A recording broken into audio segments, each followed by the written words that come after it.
गुरुजन जिनकी प्रेरणा से आज यह कार्यक्रम अपने सफलता को प्राप्त हो रहा है, भाइयों को प्रणाम। और इस नाम की पवित्र पावन भूमि को प्रणाम, जहाँ यह यज्ञ इस यज्ञ के माध्यम से गुरुदेव का संदेश आप सभी तक पहुँचाने के क्रम में हम लोग यहाँ उपस्थित हुए हैं। जैसा कि विदित है, आप लोग पिछले 2 दिनों से हवन आदि के माध्यम से, यज्ञ आदि के माध्यम से गुरु जी का संदेश सुनते ही रह रहे हैं। प्रज्ञापन के माध्यम से गुरु जी का संदेश आप तक पहुँच रहा है। उसी क्रम में गुरु जी का एक जो बहुत महत्वपूर्ण अभियान था वो मातृशक्ति के लिए था। हमारी माताओं बहनों के विषय में उन्होंने इतनी चर्चा करी कि जो माताएं बहनें आज से पूर्व घूंघट में थी, कहीं दबी थी, कहीं कुचली थी, कहीं संस्कारों में पड़ी थी, वो आगे नहीं आने दिया जाता था। गुरु जी ने बहुत बड़ा संदेश इनके लिए छोड़ा कि मातृशक्ति, हमारी माताएं इस सृष्टि का आधार है, सृष्टि निर्मात्री है।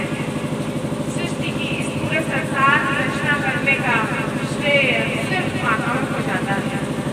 वो माता ही है जो सृष्टि का निर्माण करती है, संजोती है संस्कारों के माध्यम से, स्नेह के माध्यम से, प्यार दुलार ममता के माध्यम से वो अपने बच्चों को सहेजती है, प्रकृति को सहेजती है, जिसका परिणाम एक सुसंस्कृत समाज के रूप में हमारे सामने आता है, एक सुसंस्कृत परिवार के रूप में हमारे सामने आता है। नमन है ऐसी माताओं को। आज हम यहाँ उदा देवी पार्क में उपस्थित हैं।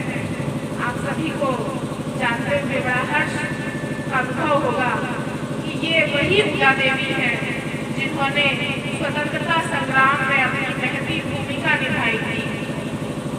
वे वाजिद अली साहब की टोली में शामिल थी, महिला टोली में शामिल थी। 1857 के स्वतंत्रता संग्राम में उन्होंने अपनी आहुति दी थी, अपनी शहादत दी थी। जब संग्राम शुरू हुआ, उसमें माताओं को जिम्मेदारी दी गई, बहनों को जिम्मेदारी दी गई कि वे आगे आए और स्वतंत्रता संग्राम में अपनी यज्ञ के रूप में अपनी आहुति दे। तो ये उदा देवी, जो कि आपको जानते हुए बड़ा हर्ष का भी अनुभव होगा और कहीं न कहीं आपको कहीं कोई कुंठा भी होगी कि बहुत निचली निम्न जाति खासी समाज से आती थी, जो हमारे लिए निम्न नहीं है, लेकिन तत्कालीन समय में वो निम्न जाति मानी जाती थी। गुरुजी ने जात पात का कोई भेद नहीं रखा और इसीलिए शांति कुंज ऐसा गुरुद्वारा है जहाँ पर सभी जाति धर्म संप्रदाय के लोग आपस में मिल बैठ कर पूजन अर्चन करते हैं, भोजन यापन करते हैं। और यही उदा देवी बाद में 1857 के संग्राम में जब उनसे उनके जीवन की आहुति का समर्पण मांगा गया तो वो पीछे नहीं हटी। उन्होंने पुरुषों की भांति अपनी वेशभूषा बना करके अंग्रेजों के सामने लोहा लड़ा और उस लोहा लेते हुए ही उनकी जो शहादत हुई, वो शहादत आज भी हमारे सबों के एक अनुकरणीय उदाहरण है। ऐसी उदा देवी इस गांव से निकले जो अपने देश और राष्ट्र के लिए, राष्ट्र निर्माण के लिए कार्य करें। आज तो बहुत से ये स्कूल के माध्यम से, विद्यालयों के माध्यम से बच्चियां पढ़ने जाती हैं स्कूल में और माता पिता भी जो है जागरूक हो गए हैं और वे भी अपनी बच्चियों को भेजते हैं। लेकिन आप याद कीजिए जरा, आप अपना समय याद कीजिए कि आपको आपके माता पिता ने पढ़ने भेजा था क्या? आप जा पाई थी क्या? मन होते हुए भी आप नहीं जा पाई होंगी। बहुत सी बहनें ऐसी होंगी जो जिनका मन भी होगा लेकिन 8वें के बाद उनको स्कूल गांव से बाहर के स्कूल में जाना पड़ेगा, ऐसा सोचकर उनके माता पिता ने उनका विवाह कर दिया होगा या स्कूल नहीं भेजा होगा कि जरूरत क्या है। लेकिन आज वो समय है कि बहनें बच्चियां अपने घर से निकल करके और उच्च शिक्षा की ओर जा रही हैं, उन्नत शिक्षा की ओर जा रही हैं। और ऐसे समय में लेकिन एक बात और है कि आज का जो समय है हम पश्चिमी सभ्यता के चंगुल में ऐसा फंसते जा रहे हैं। आप देखिए कि आज का जो इंटरनेट का जमाना आ गया है, इस जमाने में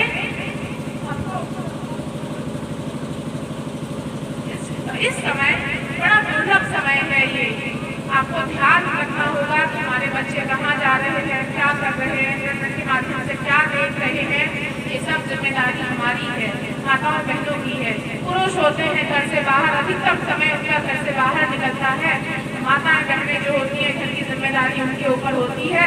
लेकिन आजकल माताएं बहनें भी घर से बाहर निकलकर नौकरी के प्रयास करती हैं, लेकिन इसके उपरांत भी जो अधिक जिम्मेदारी है वो बहनों की है, हम आपकी है कि परिवार को एक नई दिशा दे, एक सुसंस्कारित दिशा दे। और गायत्री महामंत्र ऐसा मंत्र है जिसकी साधना से हर प्रकार की सिद्धि, हर प्रकार की परेशानी से आप मुक्त हो सकती हैं। किसी के परिवार में कोई शराब पीता होगा, कोई भाई बंधु शराब पीता होगा, किसी को जुए की लत होगी, कोई गाली गलौज करता होगा, कोई मारपीट करता होगा।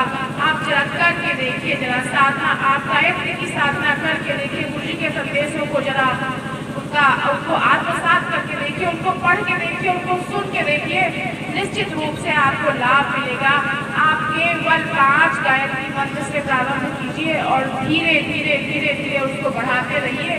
1.25 लाख गायत्री मंत्र होने पर गायत्री मंत्र सिद्ध हो जाता है। ये आप जान लीजिए, जिस दिन आपने 1.25 लाख गायत्री मंत्र का अनुष्ठान पूर्ण मनोयोग से कर लिया, आपके द्वारा किया गया यह अनुष्ठान कभी फेल नहीं होगा। और जिस कर्म की, जिस प्रार्थना की आप ईश्वर से प्राप्ति चाहते हैं, उस वस्तु के लिए, उस कामना के लिए मन में रखकर संकल्प कीजिए, निश्चित ही आपको प्राप्त होगी। एक बहुत बड़ा संदेश जो है गुरु जी ने नारी जागरण के माध्यम से दिया कि हमारी बहनें, जो माताएं बहनें हैं, घरों की 4 दीवारियों में ऐसे बंद पड़ी हैं कि उनका जो सर्वांगीण विकास है नहीं हो पा रहा है। वो घरों के अंदर ही अपने बैठे बैठे अपना सारा जीवन, उनके लिए मनोरंजन के कोई साधन नहीं है, उनके लिए कोई संस्कार ही नहीं है। आप जानिए, छठी होने के बाद, उनके मुंडन होने के बाद उनके पास विवाह के और बाद में अंत्येष्टि के अलावा कोई संस्कार नहीं होता, कोई संस्कार नहीं है उनके पास। सिर्फ 3 संस्कार, वो भी इस क्षेत्र में होते हैं। बाकी इस क्षेत्र के अलावा अगर आप कहीं पहुंचते हैं, किसी अन्य राज्य में जाते हैं, तो वहां पर सिर्फ विवाह और उसके बाद अंत्येष्टि, और दूसरा कोई संस्कार महिलाओं के लिए नहीं है। गुरु जी ने कहा 16 संस्कार, जब मनुस्मृति में 14 संस्कारों की बात कही गई है, वो 14 के 14 संस्कार या 16 के 16 संस्कार सभी मनुष्यों पर बराबर रूप से किए जाने चाहिए। लेकिन हम आज की अंधी दौड़ में, चकाचौंध में, पश्चिमी सभ्यता का अनुकरण करने में इतना बिजी हो गए हैं कि हमको अपने संस्कार, अपने संस्कृति से पीछे छूटते जा रहे हैं, वास्ता नहीं रह गया है। आदमी जो बताता है, जो करता है और क्या सोचता है, उसकी कथनी करनी में बहुत अंतर आता जा रहा है। तो कहीं न कहीं हम अपने आप को फिर से संस्कारों के साथ जोड़ें। अपने घर में रोज सुबह शाम दीपक जलाएं, तुलसी की स्थापना करें। घर से तुलसी जा रही है, तुलसी जो तुलसी आप देखिए कि सर्दी जुकाम में इतना फायदा करती है। आप 2 लौंग काली मिर्च के साथ तुलसी का सेवन कीजिए, कैसे खांसी हो, कैसे न कैसा जुकाम हो, आपको फायदा हो जाता है। और इसीलिए तुलसी का पूजन किया जाता था। वो हमारे लिए प्राणवायु का काम करती है और हम अपने घर से तुलसी को बाहर निकाल रहे हैं। आंगन में तुलसी लगाने का चलन था भारतीय परंपरा में, लेकिन हम कहीं न कहीं उसको भूलते जा रहे हैं। तुलसी को हमने छोड़ दिया है। उन्होंने कहा कि प्रत्येक घर में तुलसी की स्थापना के माध्यम से सुसंस्कारिता को देने का काम माताओं बहनों हम आपके कंधों पर है। ध्यान रखें, तुलसी का जो पौधा है उसके माध्यम से आप उससे बात कीजिए, आप उससे अपने कष्ट कहिए, हृदयों से कष्ट कहिए, गायत्री माता के सब अपने परेशानी रखिए, निश्चित रूप से आपकी जो परेशानी है, समस्या है, उसका समाधान जरूर होगा। और आज की अंधी दौड़ में, चकाचौंध में हम अपनी परंपरा को, अपनी भारतीय संस्कृति को भूलते जा रहे हैं। महिलाएं जो ममता, करुणा, वात्सल्य का रूप था, कहीं न कहीं आप देखिए ऐसे गाली गलौज, ऐसे अभद्र भाषा का प्रयोग कर रही हैं, जिसको सुनने मात्र से ही मन बड़ा खराब होता है। आप अपने घरों में देखिए, ऐसे लड़ाई झगड़ा और ऐसे गाली गलौज होते हैं कि दूसरा जो सामने वाला सुन रहा है वो सुन नहीं पाएगा। क्यों? आवश्यकता क्या है इसकी? कहाँ मंथन की आवश्यकता है? इतनी लाख योनियों के बाद विचरते विचरते, 84 लाख योनियों के बाद विचरते विचरते हमने मनुष्य योनि पाई है, तो क्या गाली गलौज के लिए पाई है? इस जीवन को हम अपने अगले जीवन को भी सफल बनाने हेतु प्रस्तुत करें, ऐसी प्रार्थना है, ऐसे मुक्ति का संदेश है जो आप तक पहुँचाने का कार्य साथी के माध्यम से हो रहा है। घरों में अपनी बच्चियों को समय दें, बेटियों को समय दें, उनके साथ कुछ पल बिताएं, उनके साथ बात करें, जीत करें। इंटरनेट के माध्यम से आज आप देखिए पता नहीं कैसे कैसे जो है वीडियो चालित होते हैं, चलते हैं, लोग देखते हैं, बच्चियां भी देखती हैं, बच्चे भी देखते हैं, लड़के भी देखते हैं। उन पे नजर रखिए, ये हमारा उत्तरदायित्व है। हम अपने बच्चों को क्या दिखा रहे हैं, क्या उनको प्रेरणा दे रहे हैं, कैसे काम उनसे करवा रहे हैं, ये सब हमारी जिम्मेदारी है, ताकि हम अपने समाज को, अपने गांव को, अपने परिवार को, और बेटियों पे 2 घर की जिम्मेदारी होती है। हम आपके बच्चों पे 2 घरों की जिम्मेदारी होती है, एक मायके की और एक ससुराल की।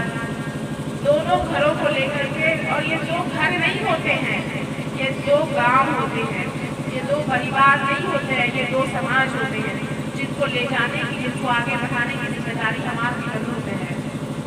हमारा प्रयास ये हो, हमारी कोशिश ये हो कि हम अपने चिंतन में ऐसे संस्कारों का रोपण करें, ऐसे संस्कारों को बोएं जिसका परिणाम हमको सुखद मिले। घरों में क्लेश न हो, लड़ाई झगड़ा न हो। फैशन की इस दुनिया में हम अंधे तरीके से न आगे बढ़ें, अपना विचार, अपना विवेकपूर्ण परिधान करने।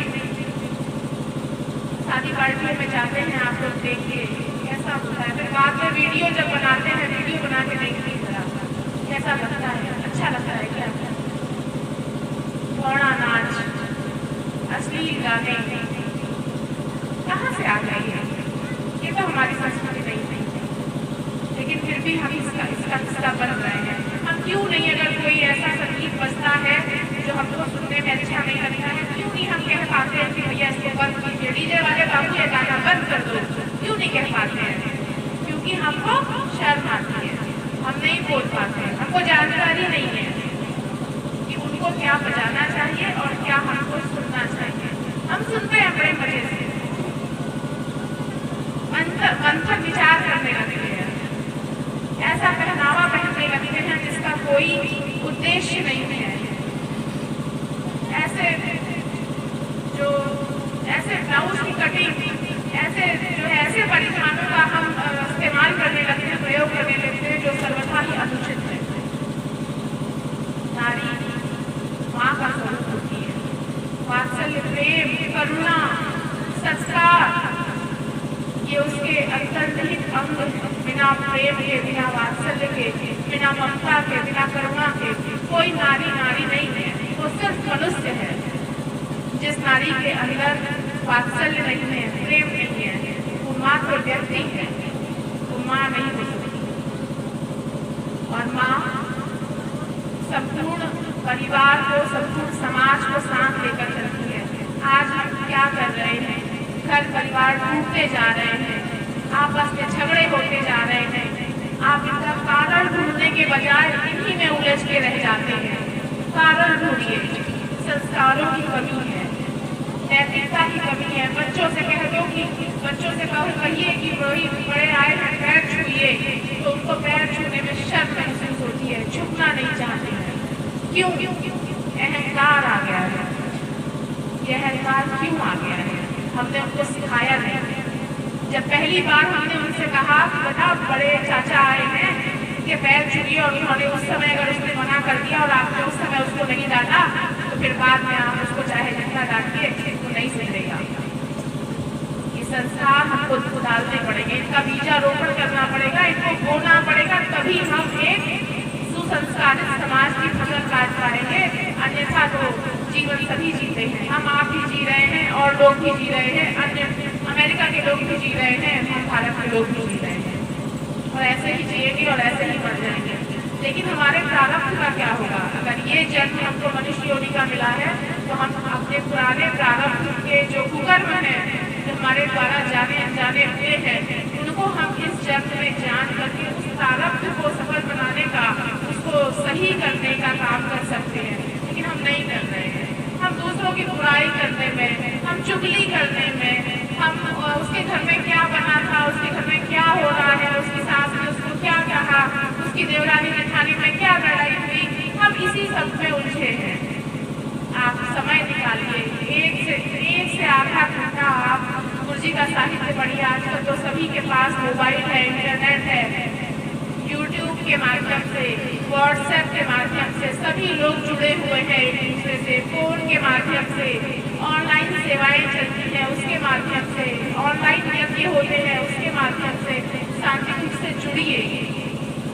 1 घंटा समय दीजिए कि आप अपने बच्चों को सत्साहित्य पढ़ाएं, बताएं कि गायत्री विज्ञान क्या है, क्यों ओम भूर्भुवः स्वः का जाप करते हैं, क्यों हम समाज में आप देखिए कि जो गायत्री परिवार से जुड़े हुए हैं, समाज में उनकी अलग छवि जाती है। आप अपने परिवार में देख लीजिए, जिनके घर में ओम भूर्भुवः स्वः का जाप होता है, गायत्री मंत्र का जाप होता है, उनकी अलग छवि बनती है, वो 100 लोगों में अलग से पहचाने जाते हैं।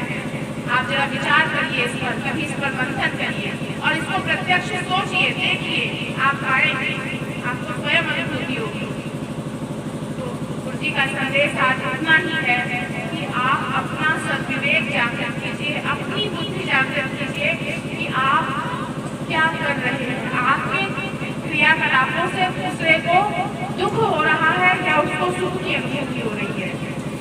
अगर दुख हो रहा है तो विचार करें कि हमारे ऐसे कौन से काम से उसको दुख हुआ, खुद विचार करिए। दूसरों पर मत करिए कि फलाने ने हमको ऐसा कहा तो हम भी उसको ऐसा करेंगे। गुरुदेव कभी नहीं कहते कि बेटा तुम दूसरों की बुराई करो, और ये हम आपका दायित्व बनता है कि हम सद्विवेक से, सद्विचार से अपने परिवार को, समाज को आगे लेके जाएं। आज बस इतना ही संदेश आप तक